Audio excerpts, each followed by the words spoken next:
I have proper lighting now, and now I don't look like I'm going to kill someone. I still kind of do, but that's besides the point. Anyways, hello, hi. You watched the first video, did you? Because if you didn't, I'm going to be very angry at you, and I'll find where you live. Take that as a joke. Legally, I have to say it is. So, Face to Face with God, that is a second novel. Comes out this month, March 21st. I have no idea when this video is coming out, nor do I care. As long as you watch it, that is all I care about, so you better watch it. So, Face to Face with the Reaper, the recap, is basically a psychological thriller focusing on the psychological effects of alcoholism, addiction, all of that grief, tragedy, all that fun stuff that we all deal with because the human species sucks. So, Face to Face with God, when we talk about that novel, is the existential portion of it. It is not the portion where you're dealing with the psychology side. So, where it flips a script. We're not talking about addiction as much. At this point, okay, Tim has accepted his fault. Now he wants redemption. He wants to be reborn. And whether he is or not, I'm not going to give away, because that's the ending. And apparently if I give that away, people get pissed, so, yeah, sorry. Him dealing with everything he deals with, at this point, I'm trying to find the best way to do this. Why if I just squat? Him dealing with everything he did in the first novel is kind of hard on him. He's accepted himself moving forward. But how do you take that self-acceptance into redemption? So, dealing with the creature God. In the last video, I told you that this isn't religious. It's not. God, where death represents literal death, and the idea of having to do his job, or her job, or its job, to be like, hey, this is what you did to end up dead, or kind of inform you or guide you in the afterlife. God has no responsibility in this book. He, in theory, as revealed in the book, God doesn't even have to even talk or give herself to Tim Schultz. Because you have to understand, the creator is everything and nothing. The creator is literally the definition of everything we know as existence. It is existence himself.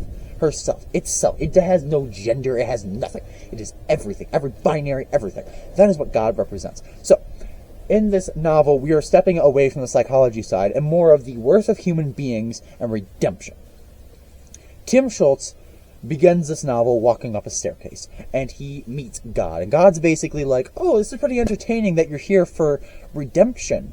I have to put you through some trials. Remember what I said earlier. He goes through one trial, keep in mind, there's supposed to be multiple, one trial, and he completes it.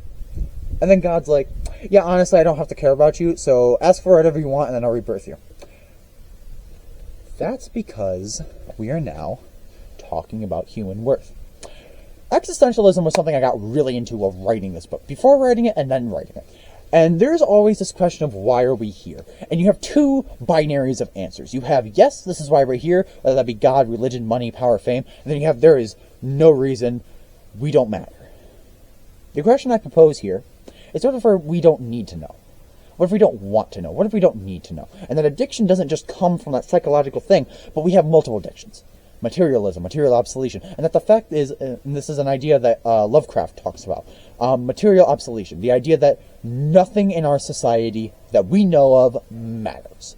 Money is worthless, school is worthless, careers are worth everything. It does not matter because it does not play with one simple rule that is known, which I actually agree with, and I kind of don't think you can't disagree with, because it literally is true. I mean, I guess you would have to be a religious fanatic not to, but I already don't want to talk to you. So, there is one rule that Lovecraft talks about, which is what leads to material obsolescence and why people become insane from meeting his creatures, and it's the realization that the universe does not play by humanity, humanity plays by the universe. Face to Face with God is written from this perspective, and God represents the universe and existence in a sense a little bit bigger than that, and it's kind of hard to describe. There's not really a word for it yet, because he's literally just everything. That's the best way to describe it. Every single thing, everything. So he doesn't have to care about humanity. He doesn't have to, because we are one little tiny speck, tiny speck pebble in this huge sandbox that he gets to play with. Why the fuck would he care? And that's how I write this book. Doesn't mean God's good or bad. Keep in mind, moral spectrum. Nobody's good or bad. So, what he realizes, what Tim Schultz realizes, not only about self-acceptance, but with self-acceptance, redemption relies on the idea that he has to appease you and everyone else. He doesn't. Self-worth is not defined by anyone else but yourself. Self-worth. Nobody gets to define what you technically are, because definitions, labels, power, ranking, money, all of that is worthless, materially obsolete. So he poses the question of, it doesn't matter that we're here. He poses the question of, why do we need to know? And that's where addiction comes in. My theory on addiction, when you span the idea of addiction past just the literal definition of it, like I do heroin because my mother beat me, that's fucked up to just casually say. When you take addiction past that, we are now talking about addiction of man. What man's addicted to. We are addicted to money, power, fame. We're addicted to feeling that emotion, caring about each other, not caring about each other. And that's because of a simple theory I like to call the hole in the chest theory, a little idea. That basically, since we gained awareness, and we don't know what species has awareness, because we can't be inside their head, nor would I think we should. We really should. We kind of realize that we are alive. The most terrifying and cursed but beautiful thing we ever realize. It's a curse and a gift. We realize we're alive. We are alive. We exist. And that is something that has plagued us. This is a theory, by the way. You can believe it or not. I don't care. It's how I wrote this novel. We believe, we kind of feel this hole in our chest. This huge hole. Why are we here? Why do I exist? Just to suffer? Why do I exist? And we feel it. We feel it. What if it's not meant to be felt? What if we can't feel it? What if all we can do is embrace it and learn to live with the pain? That's the idea I pose here. We are trying to justify our existence. Why do we have to? Why not be glad we exist? Which is something I personally try to live by. Why not be glad we exist? Why define our purpose upon the guise of the society or culture we live in? Instead, define it by ourselves. Which is why that hole in our chest gets bigger and bigger and bigger, because we're trying to fill it. Why? Why does it matter? Does it change that I have to take a shit every day? No, it doesn't. That is what God represents.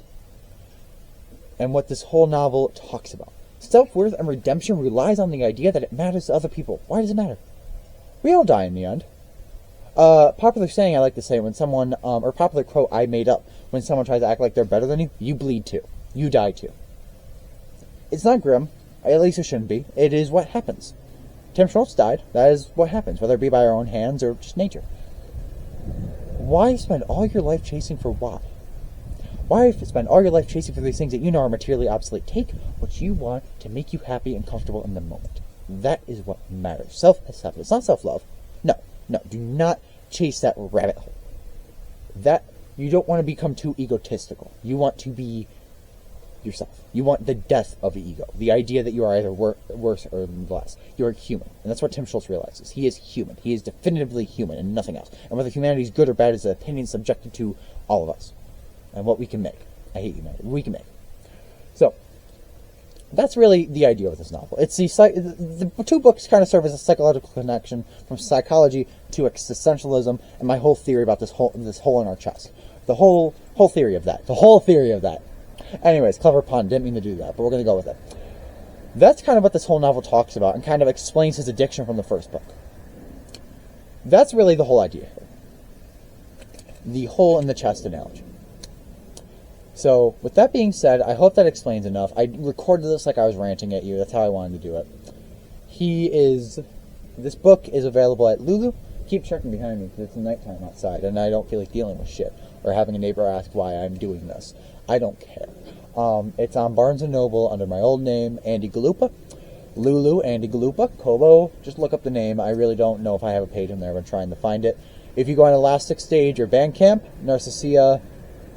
Narcissia's discordant discography should be linked down below, and I appreciate it. Going forward with books, they will have the signage of my new name. I'm hoping to get a logo on there. I think I have a logo made. But Andy Galupa will still be added to it just so it goes on that page too. But NARCISSIA NETAL is the new name. I hope to talk about that more in the future. If you call me by any other name, I'll fucking throat punch you. Have a good one.